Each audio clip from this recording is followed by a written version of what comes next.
Olá, pessoal. Vamos voltar às nossas discussões sobre a lei de Newton. No nosso encontro passado, eu tinha colocado para vocês uma lista para que vocês pudessem resolver, né? E agora nós vamos analisar as respostas, tá?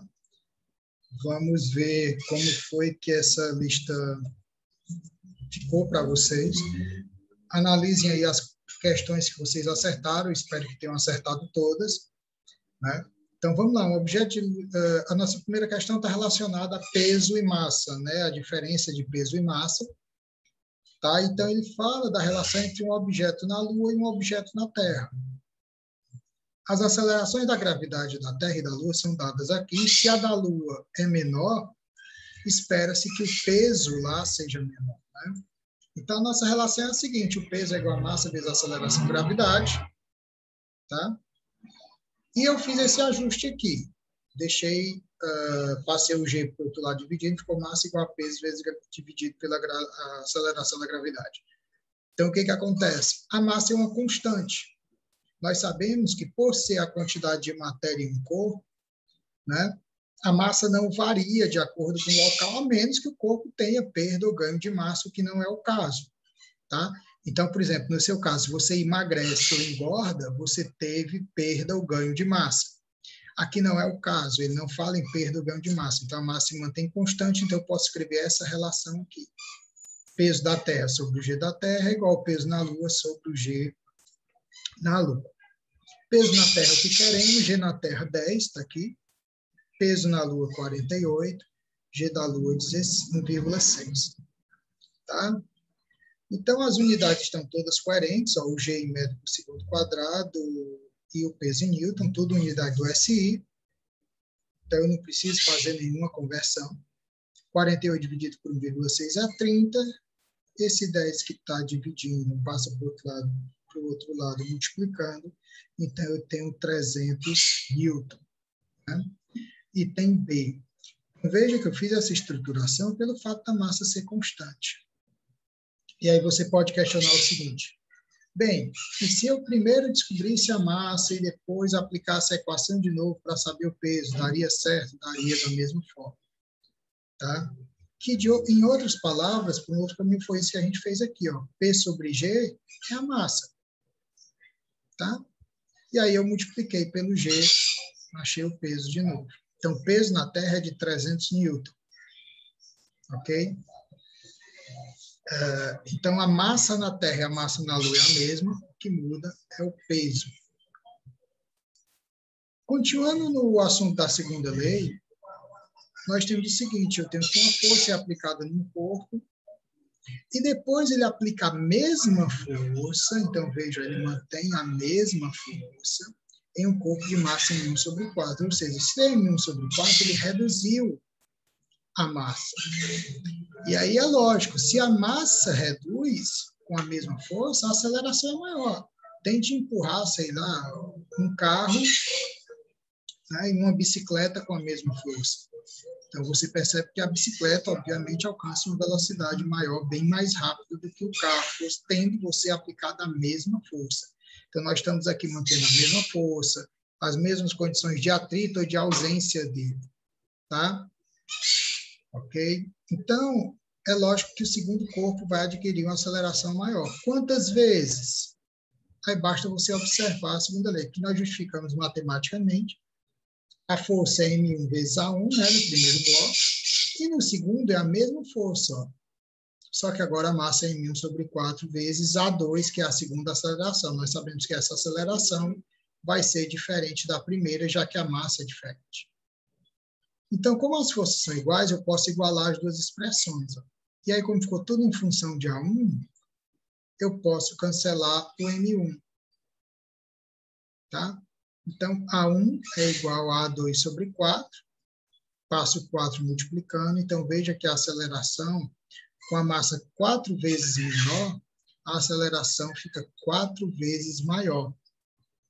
Tá? Isso é uma extensão da segunda lei de Newton, né? Uma consequência da definição da segunda lei de Newton. Então, quanto menor a massa, maior a aceleração, se eu mantiver as mesmas condições iniciais. As condições iniciais são essas. Nesse caso aqui, a força, né? A força e as condições de atrito e de ausência dele. Questão 3, né? No nadador, essa questão 3 é de um vestibular, né? Imprime uma força com as mãos na água. Então, isso é o que caracteriza o fato de nadar. O nadador aplica uma força na água, né? E quando você consegue fazer isso de forma sincronizada, a água imprime uma força contrária, que também de forma sincronizada vai fazer o nadador se mover para frente, né? Então, aí nós temos um dos princípios básicos de ação e reação, tá?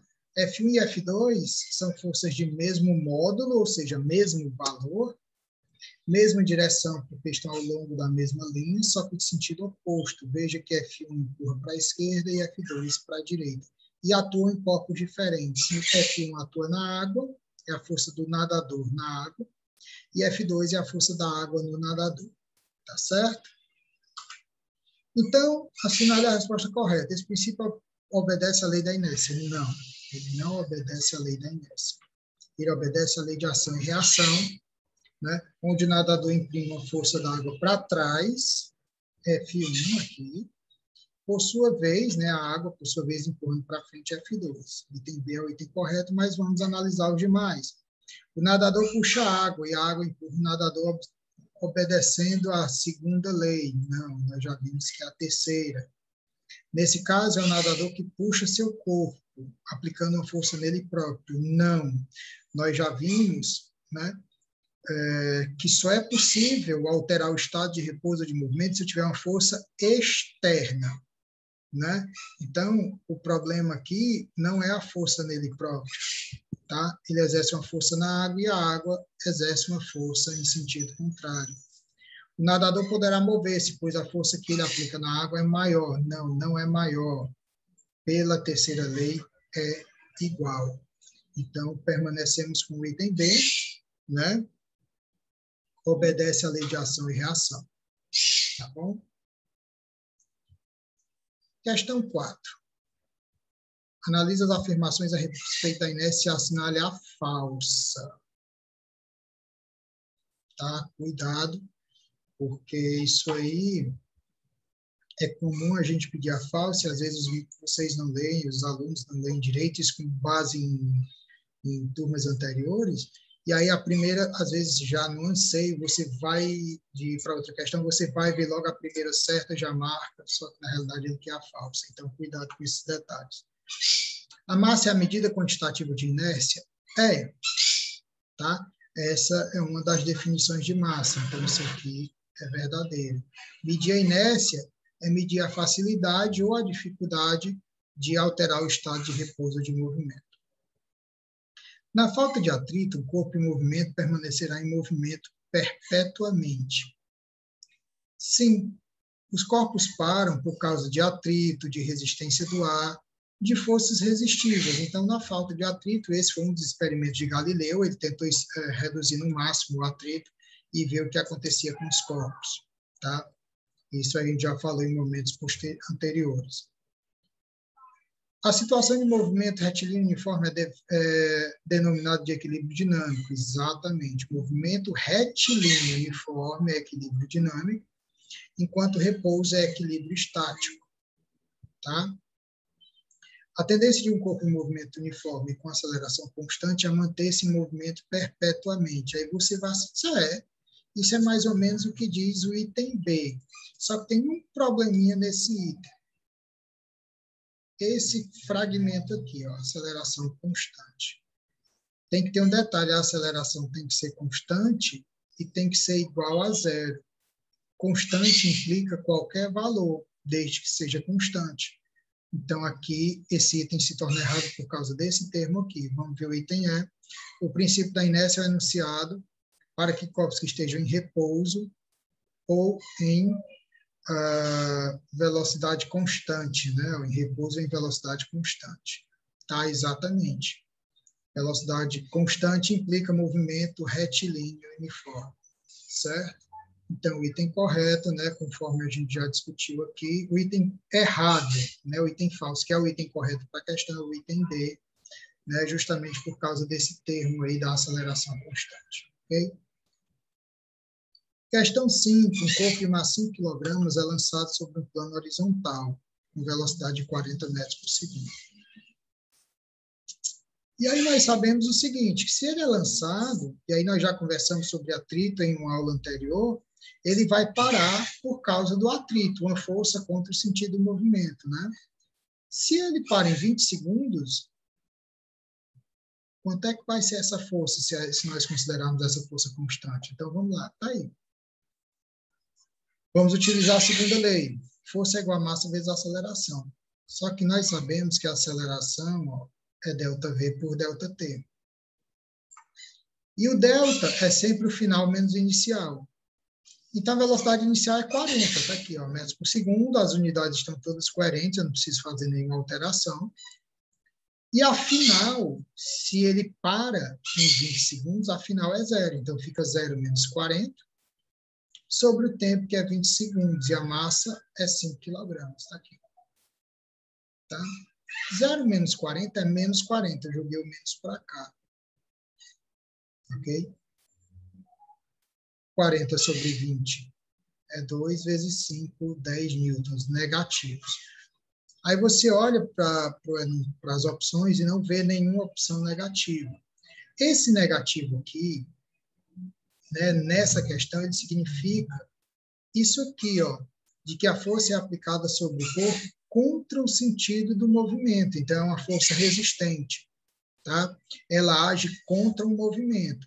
Então, o único motivo do sinal é esse, dizendo que a velocidade diminuiu, que foi um movimento retardado e coisa do tipo. Mas, em termos de valor, a gente tem aí o item C, 10. Tá? Então, perceba que eu peguei o conceito lá da cinemática, de aceleração, ΔV por ΔT, e apliquei dentro da segunda lei.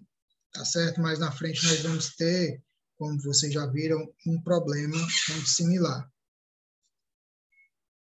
Questão 6. Né?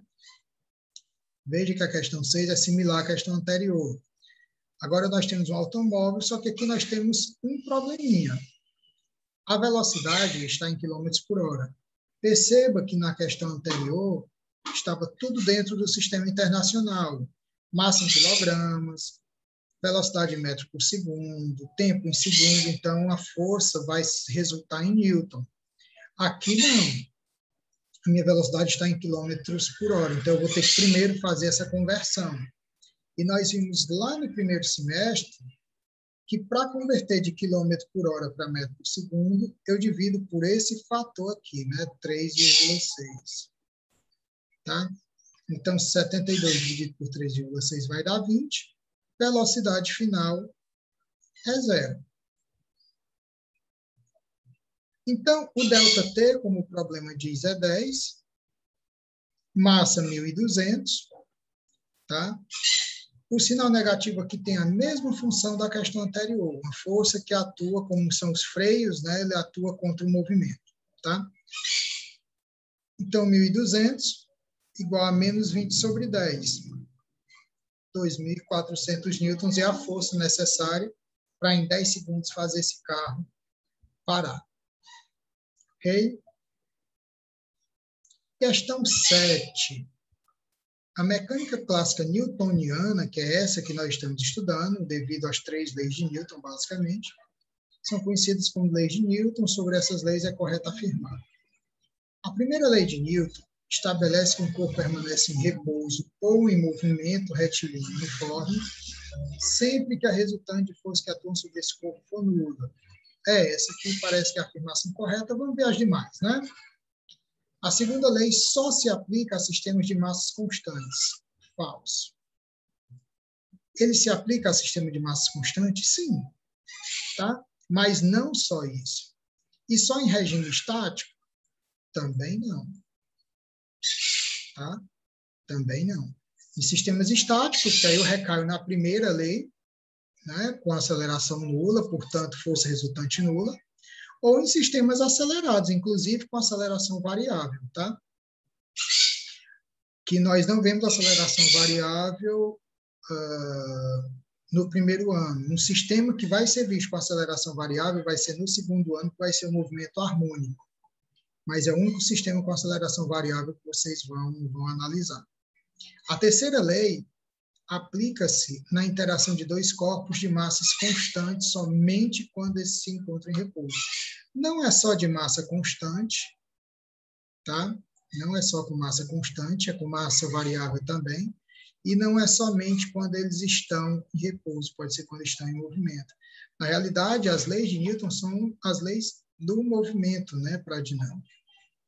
Tá? A primeira lei estabelece que o corpo permanece em repouso ou em movimento acelerado, não, em movimento retilíneo uniforme, sempre que a resultante for nula. A segunda lei só se aplica a uma partícula quando sua massa permanece constante, né, ao longo do movimento. Não, não é isso. Então, essa aqui também está errada. Então, realmente, o item correto é o item A.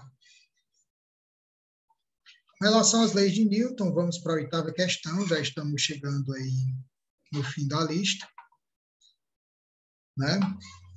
Quando um corpo exerce força sobre outro, este reage sobre o primeiro com forma de mesma intensidade, certíssimo, mesma direção e sentido oposto, né? Isso que diz a terceira lei. Se o sentido é oposto, isso tornou o item falso.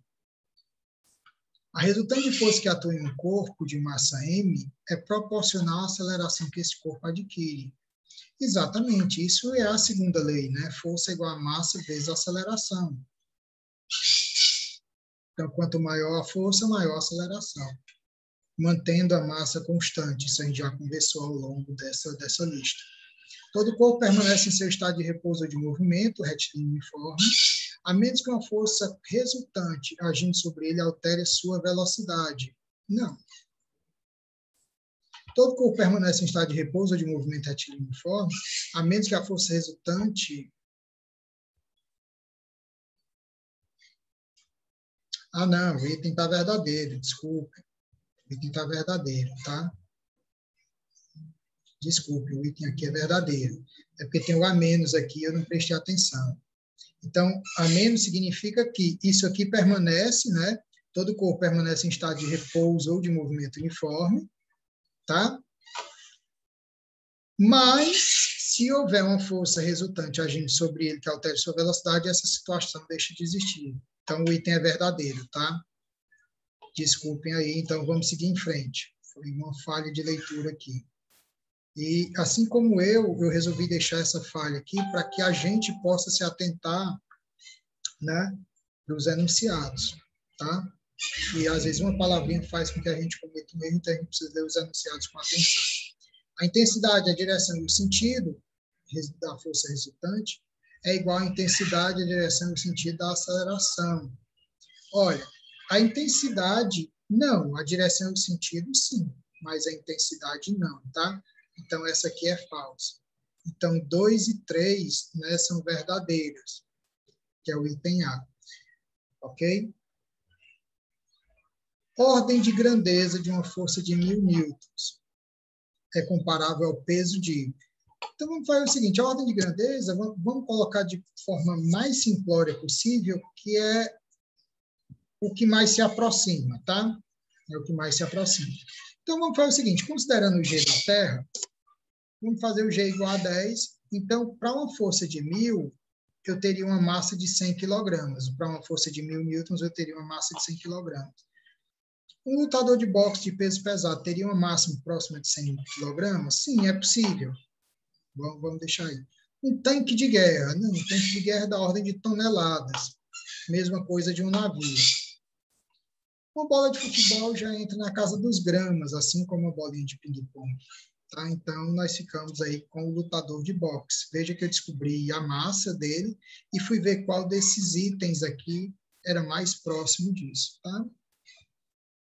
E a questão 10, acabou repetindo aí, questão 10.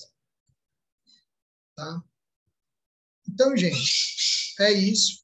Tá? Analisem aí quantas questões vocês acertaram, quantas questões vocês erraram. Tem uma falha na lista aí que foram 2 questões iguais, mas aí a gente desconsidera.